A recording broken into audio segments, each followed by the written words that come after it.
Hello sir, I am Kunal Raj. My registration number is 19BC0013. My topic is TCP and IP. TCP. Introduction. First of all, what is TCP IP? TCP IP is a set of protocols developed to allow cooperating computers to share resources across a network. TCP stands for Transmission Control Protocol and IP stands for Internet Protocol. They are transport layer and network layer protocols respectively of the protocol suite. The most well-known network that adopted TCP IP is Internet, the biggest wide area network in the world. A protocol is a collection of rules and procedures for two computers to exchange information. Protocol also defines the format of data that is being exchanged. Why TCP IP is so popular? TCP IP was developed very early. Technologies were widely discussed and circulated in documents called Request for Comments RFC free of charges, supported by Unix organization operating system.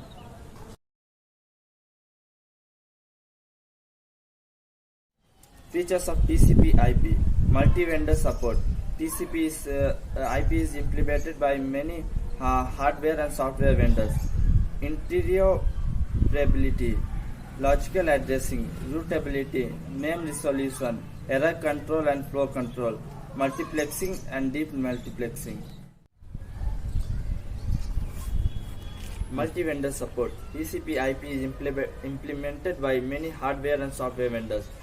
It is an industry standard and not limited to any specific vendor. Interoperability.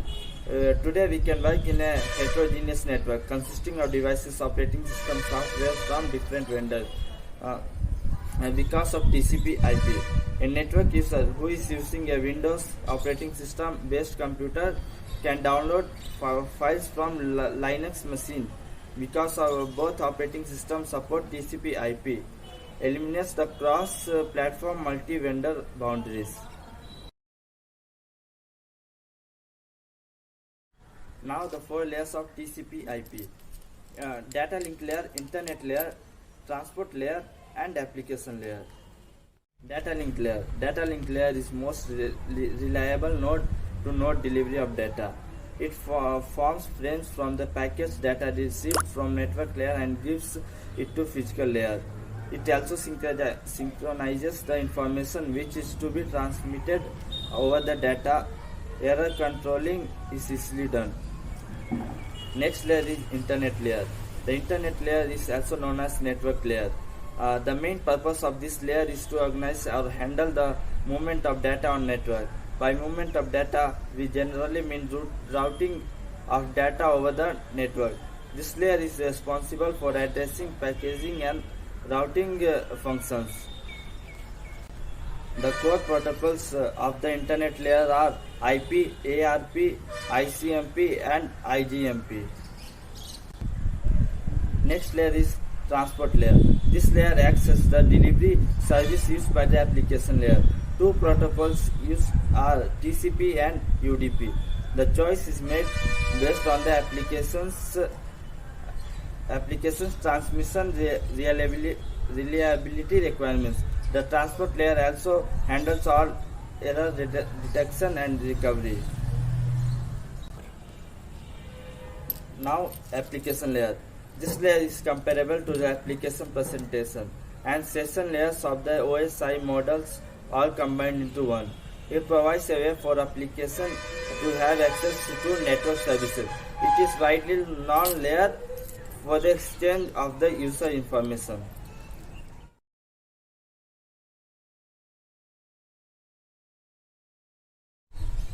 Now, how does TCP IP work?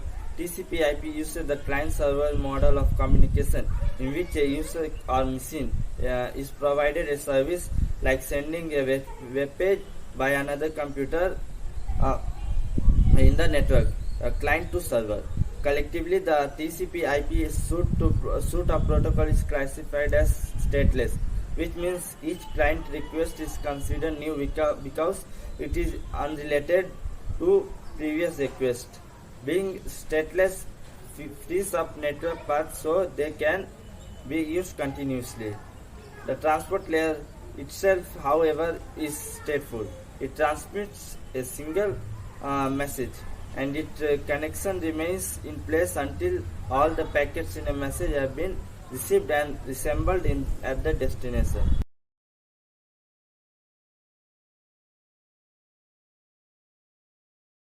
Now advantages. It provides a connection-oriented reliable service, which means that it guarantees the delivery of data packets. If the data packet is lost across the network, then the TCP will resend the lost packets. It provides a flow control mechanism using a sliding window protocol. It provides error detection by using checksum and error control by using go back or ARP protocol. It eliminates the congestion by using a network congestion avoidance algorithm that includes various schemes such as additive increase, multiplicative decrease, slow start, and congestion window.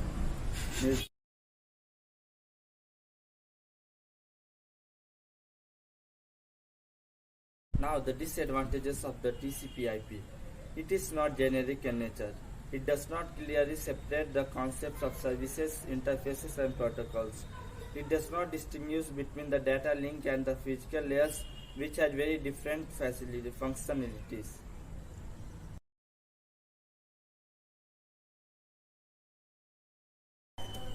Now the purpose of TCP/IP protocol.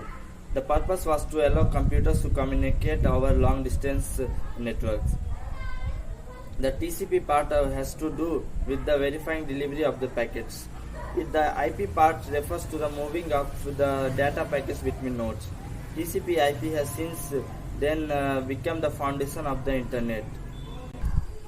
The transport layer has a critical role in providing end-to-end communication to the directly application process. It creates 65,000 ports so that multiple applications can be accessed at the same time. It takes the data from the upper layer and it divides the data into smaller packets and then transmits them to the network layer.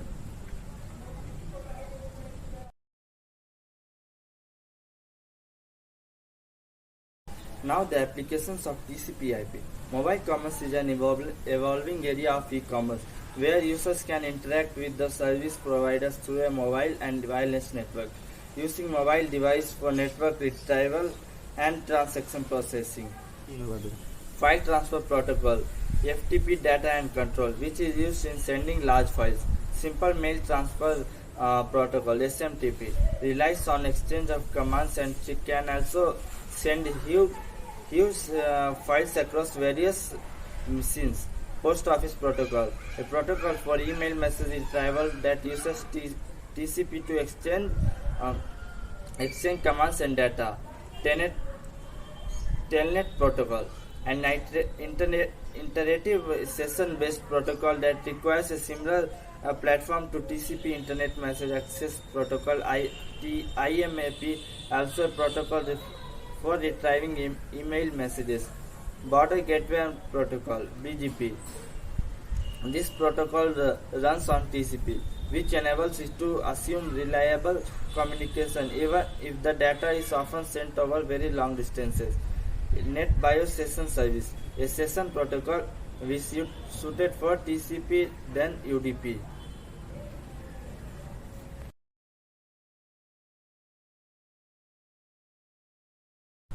Now conclusion. Now that we have discussed some of the major components of networks and TCP/IP, we have the necessary background to examine the more critical issues of security in a converged environment. Knowing how networks are built gives you a better understanding of what physical or logical vulnerabilities are introduced by choosing one particular network design over another. Knowing how packets are formed gives you a better understanding of how they can be crafted or modified to achieve a specific purpose. A good understanding of the basics of networking and TCP/IP is critical to identifying, understanding, and correcting vulnerabilities in your converged environment.